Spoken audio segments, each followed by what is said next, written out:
Minutes ago, the Secretary of Homeland Security spoke at the White House defending the Trump administration separating migrant children from their parents at the U.S. border. Tonight, a Maryland senator is calling on the administration to end the controversial policy after speaking to families detained in Texas. WJZ investigator Mike Calgren is live at Baltimore's federal courthouse following the new developments. Mike. Vic, within the past hour, we heard a forceful defense of administration policy from DHS Secretary Kirstjen Nielsen.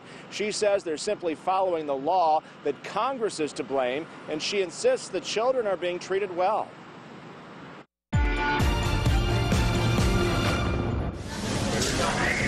After touring a South Texas facility where migrant children are being kept separate from their parents, Maryland Senator Chris Van Hollen lashed out at the Trump administration. This is a deliberate and inhumane policy, and we're here to say to President Trump, end it today. But the president has doubled down, blaming Van Hollen and other Democrats for refusing to negotiate on immigration reform.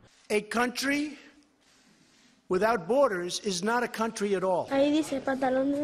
Almost 2,000 children have been separated from their families since April, when the federal government took a hardline stance against those illegally crossing the border and seeking asylum in the U.S. Zero tolerance and criminal prosecution.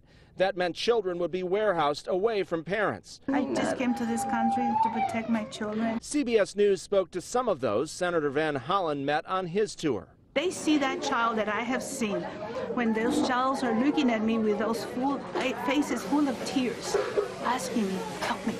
We do not want to separate children from their parents. We do not want adults to bring children into this country unlawfully either.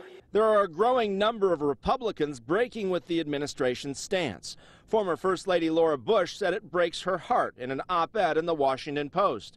And former Trump Communications Director Anthony Scaramucci called for an end to separating families. I think it's an atrocious policy. It's inhumane. It's offensive to the average American.